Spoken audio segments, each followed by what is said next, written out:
Hey Kev, let's follow this trail over here. This looks like there might be something waiting down there. All right. Hey, wait a minute. Do you hear that? Yeah, I thought it was just me. What the heck is that? I don't know what that is. Whoa, do you smell that too? That's unbelievable. Hey, look. What the? Hey, look, those branches are moving over there. What the heck is that? Holy cow, is that what I think it is? Look at that thing. Oh my God. It's a freaking Sasquatch.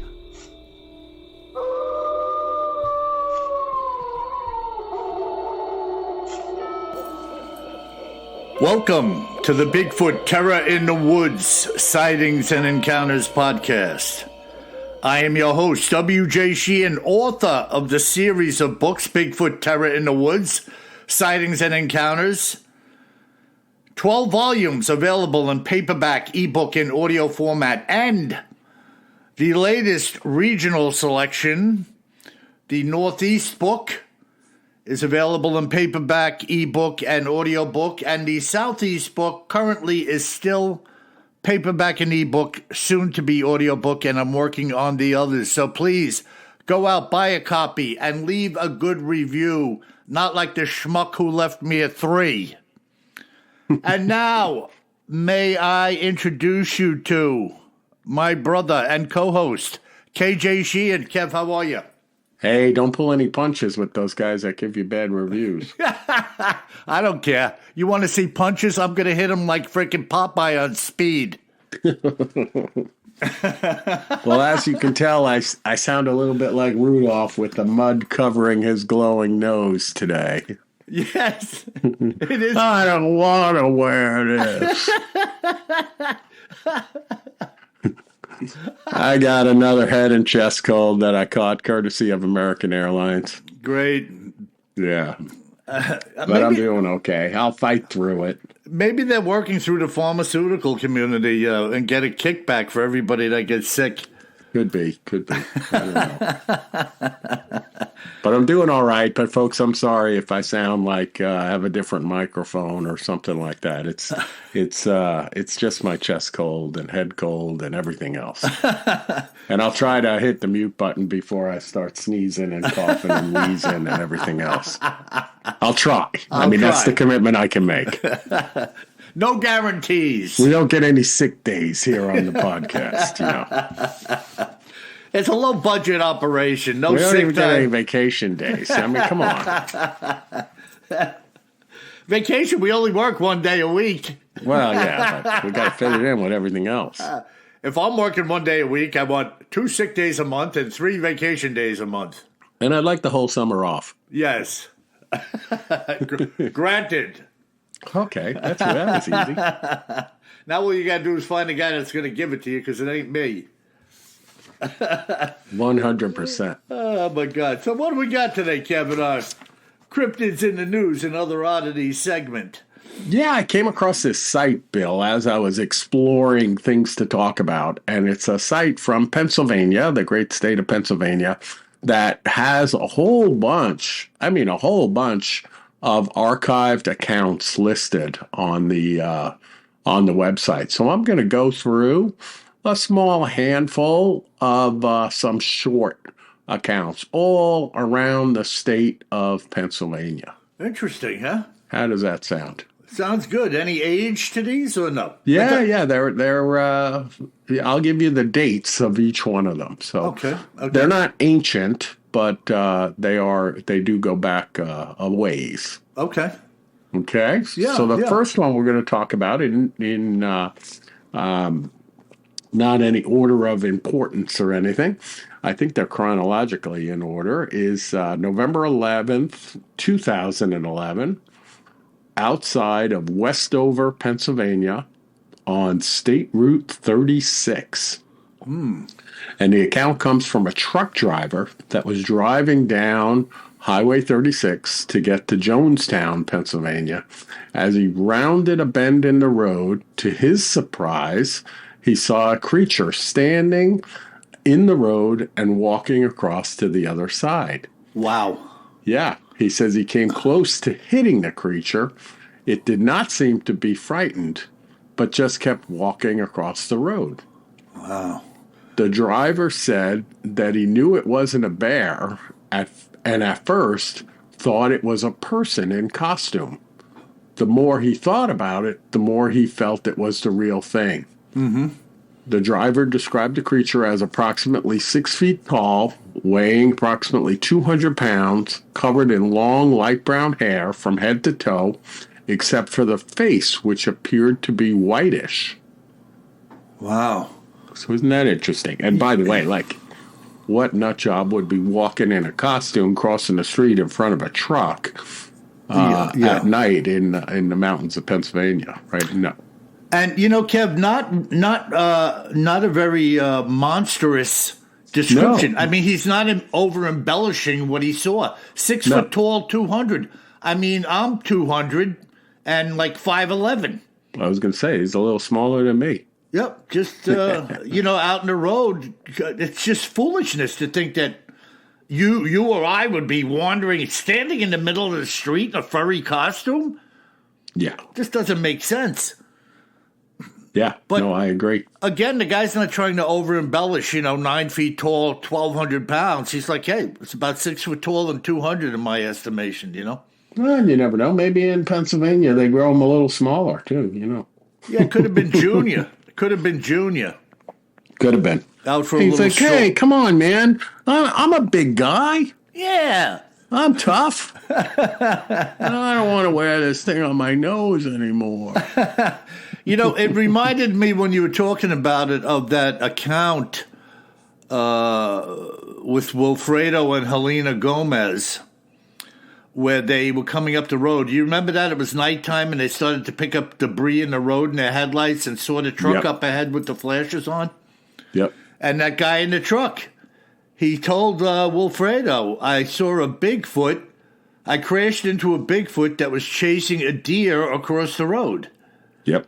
So that was, just that easy. Rounding a bend, oops, there it is. Whether it knew you were coming or not, it obviously didn't care too much. Nope. And it was in no hurry to get away from this guy. It walked away. Right. So, interesting though, man. Cool. Yeah, this one's pretty interesting. So going back, I guess about 58 years to the winter of 1966. Okay. Near a town called Kimberton, Pennsylvania. All right.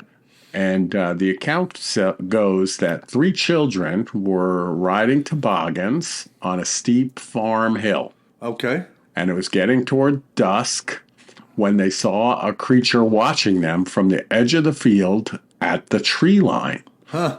So I think we could all imagine that being kids, right? Sure. Having a great time sledding and sun's starting to go down. A couple of more runs, Yeah. And but they have this feeling that something is or they saw a creature watching them from the edge of the field at the tree line. Mm-hmm. And they said that the kids said that they could see that it was a very tall creature of maybe 7 foot tall. It was all hair, dark brown, long-armed, and made no noise. Wow. The creature stayed at the forest edge watching the children for at least half an hour. They watched it as it moved back into the forest. Per the witnesses, they first thought it might be a bear or a tree stump. And we've heard that before, right, Bill? That's right. They don't move that much. Nope. But quickly realized that it was not a tree stump. Mm-hmm. They also said that it was not a shadow. It unnerved the children. It unnerved the children watched by the creature, and they did not return back to the spot again for over a week until they got the courage up to go back to that same spot where they had seen the figure. All they discovered was an area of snow that had been walked on, but could not clearly make out any of the tracks. Which makes sense because it was a week later, right? Right. Can you admit, Kev, I got to ask you, would you have stayed around after you saw that thing for a half an hour? No way. I don't get that whole thing, Yeah. What are you waiting for? To come out and run across the field, and now you're in an altercation if you're lucky? Altercation. What are you going to do with this giant, hairy beast? Yeah, well, remember what happened to those college students over in Russia? Yeah, cutting holes. Love pass. Yeah, cutting holes in the side of the tent, and their bodies were tongue ripped out, naked, beat up. Awesome creep fest. Yeah, I mean, geez. Well, I mean, look, everybody has a brain, but the longer I live, the more I realize few people are using it adequately. And, if I see this thing next to the wood line by me, I registered in my brain what I'm looking at, and then I'm getting the hell out of there. Exactly. I don't need to engage a frickin' Bigfoot. It's like engaging probably a 7-foot-tall chimpanzee that could just fling you around like a frickin' mop. Yep. Agree. Wow. Jeez. Interesting. All right. So now we're going forward in time again. I promised kind of a bit of a random order, but this is a great account. So this is on January 1st, New Year's Day, 2012. Okay. And it's at 2:45 in the morning. Wow. So after celebrating New Year's Eve. And this couple was driving toward Du Bois on Route 322 on the Rockton Mountain in Pennsylvania. Kevin, pardon me a minute. A couple of what? Couple of people, a young couple. Sorry. No. I was trying to get a rise out of you. When you said a couple, I was like, a couple of what? See, the head cold's getting the best of me today. I'm a little off. Go ahead. I don't like wearing this thing on my nose. So this young woman says she was the designated driver and driving her boyfriend home from a New Year's Eve wedding.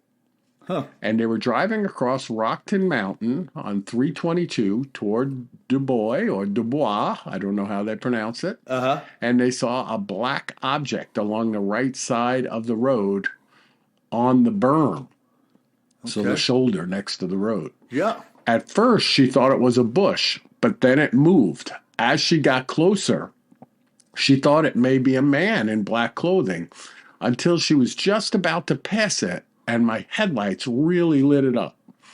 The large figure was black in color, covered in hair, and stood between 6 and 7 feet tall. Wow. The creature began to run toward the guardrail and then leapt over the guardrail without using its arms to jump over. At that time, she saw the bottom of its feet, and they appeared brown in color. Just as that happened, my boyfriend asked me if I saw what he just saw, and I said yes. Wow. Right? So she thinks he's kind of snoozing over there while she's driving. And he's like, did you see what I just saw? Yeah. Yeah. And I've had a number of those, Kev, where people said the exact same thing. It's on the side of the road, looked like a little spruce tree, a stump, and then it moved. Yep. And listen, catching a Bigfoot kind of off guard is no different than seeing a hawk on the ground or some other type of animal that you just catch. Could be as common as a deer, right? You're coming around, oh, there's a deer. I mean, they're doing their thing, and sometimes they're not necessarily thinking about who's coming in a car. Absolutely. Why do we have to think that Bigfoot is so entirely elusive all the time? They can get seen. They are seen. Right. So that's interesting, man. Yeah, I love that account, and she does say that it was very fast. It went from a crouching position, then stood up, ran, and leapt over the guardrail. Yeah.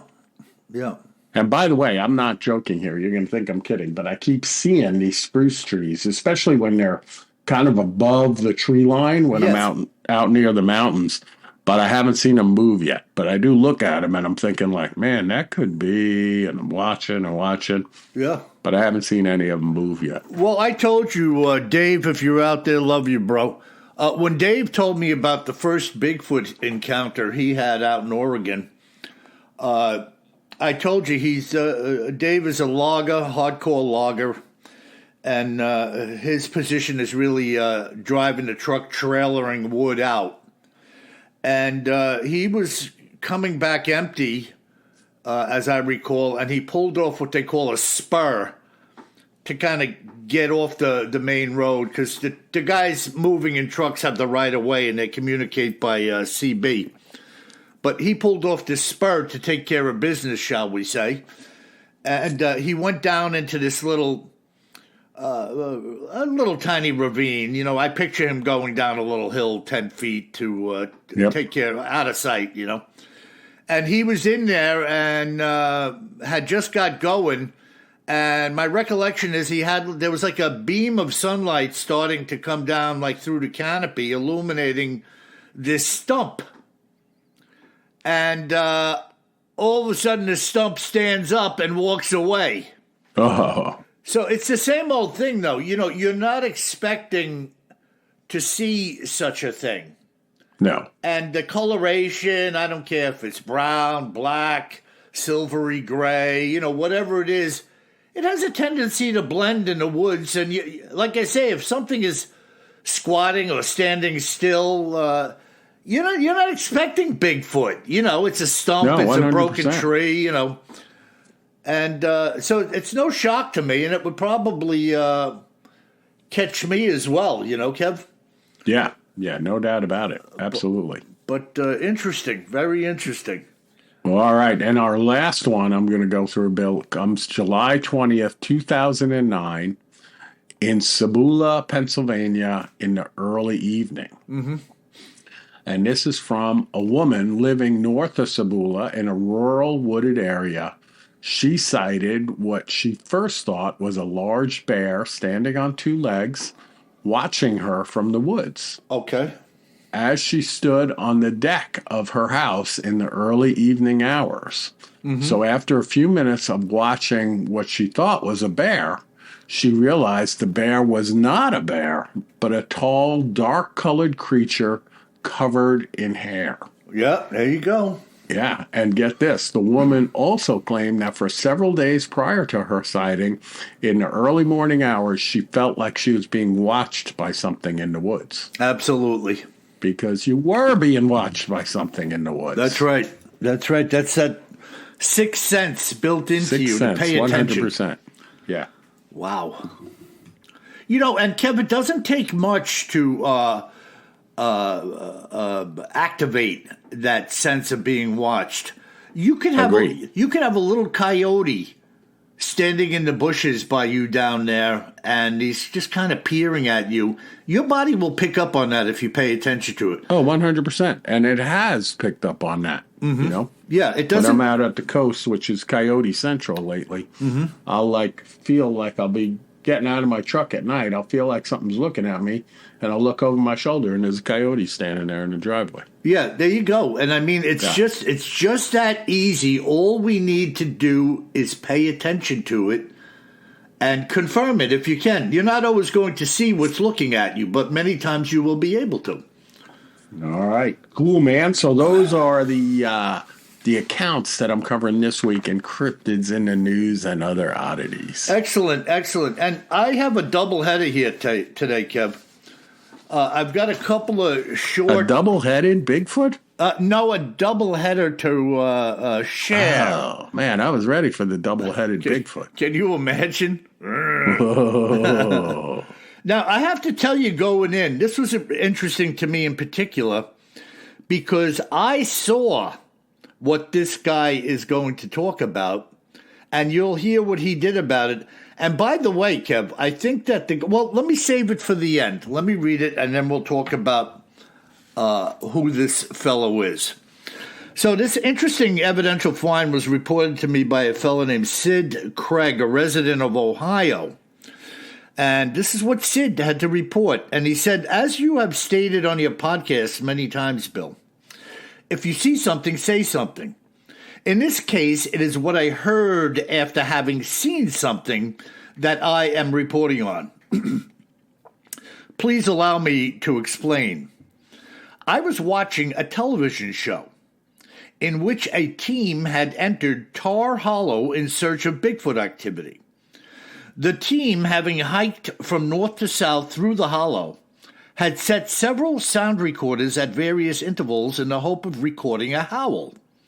Well, as it turned out, if you believe what happened, and I do, before the team had wrapped up the day, they had heard something and got it on the recorder that was closest to the location at the time. I have been in the hollow many times, doing a little snooping around for the hairy man myself, and consider myself to be a fairly avid Bigfoot enthusiast. So I decided to invest in some devices to do some recording for myself, having found their evidential find to be more than a bit interesting. So he was watching this television show, which I saw, and he did a follow-up of his own. So I purchased 3 recorders, whereas they had quite a few more than that, as I recall, and decided that I would follow the same north to south pattern as they said they had, spacing these recorders over about a 1.5-mile run. I plan to repeat the spacing over several weeks as able to cover the entire hollow. On the first weekend, being retired, I had hiked the first section and placed the recorders on trees throughout the forest, just as they had done. It was about 15 hours later on Saturday morning that I went back in to retrieve the recorders, and now back home, I reviewed them and found nothing unusual to report. But of course, I wasn't through with this investigation. The following weekend, I continued placing the recorders, beginning about a 1/2 mile away from where the last one had been the previous week. Following the same pattern, the recorders were left out for approximately the same amount of time overnight, with my going out to get them once again on Saturday. Late Saturday night, as I was reviewing the third recorder in the line, which was approximately 3 miles south in Tar Hollow, I had captured something very odd on the recorder. The recording lasted only for about 9 seconds and sounded like a conglomeration of several different sounds. I can't describe what it was to you very well, but it was like a roar, howl, and a whistle, all wrapped together in succession over 9 seconds. Very odd indeed. But it happened to be the very same thing in my recollection that this other team on television had recorded, which sparked me to do what I was doing. In kind, I had hunted down an expert in audio recordings and forwarded the recording to him. I didn't, unfortunately, get authorization to share his name before doing this report with you, but he was certainly an expert at his craft. Several days later, I was doing a Zoom session with him to hear the results of his finding, which were incredible. He had broken apart the recording into 3 distinct segments, all of which, according to his analysis, had come from the same location. In other words, it wasn't, said he, 3 different animals that were sparked to start making noises by each other in succession. The first portion, according to his analysis and comparison, was similar to that of a wolf. He followed up by stating that since wolves are no longer in Ohio, he was ruling that out. The second sound, according to him as well, matched up well with what he said was an unknown primate.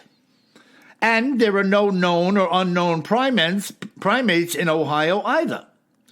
And the last segment was said to be that of a gorilla. And of course, Bill, there are no gorillas in Ohio. He followed up by saying this: one of 3 things happened here to create this sound that you recorded. Somebody ran the recording at a distance through some type of amplified sound system, and you picked it up on your recorder. The second scenario is that 3 different creatures were gathered together in a group and made these sounds together in succession. And the last is that one single creature was able to make all three of these distinct sounds and then stopped. He followed up by saying this: I believe you have something very unusual going on in the woods of Ohio. This combination of sounds, as he described them, a wolf, primate, and gorilla, were the same spoken about on the show. In other words, the same thing was recorded by them and now by me. Much more than a coincidence, in my opinion, Bill. Many reports have come in about Bigfoot in Ohio, and as you know, I have more than a few of my own, many of which I have shared with you. Bigfoot is, in fact, alive and well in Ohio and many other places.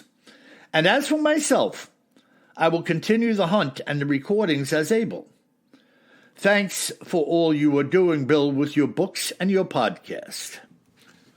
How about that, Kev? Very cool. So he goes out to a location where he saw a TV show and they had an encounter and has a little bit of an encounter himself. Yes. Now, I could be wrong. I believe the guy who he saw on TV is part of the team on Beyond Skinwalker. Okay, but I don't remember them going to Ohio. Well, not them. Not on Beyond Skinwalker.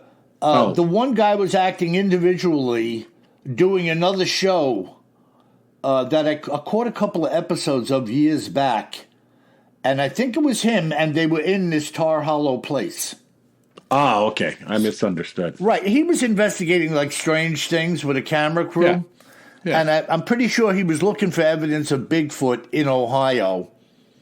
And it was them that set up these audio devices, which this guy decided to do in suit because it was in his backyard, you know? Cool. Interesting, huh? A wolf. A wolf. A primate, an unknown primate, and a gorilla in Ohio. You know, that was one circus train that got out of control. yeah. I mean, what a weird combination, though, huh?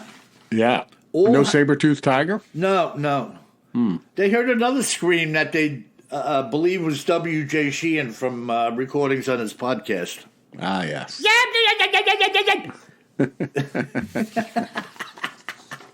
The hell was that? All right, now the second one here is really weird.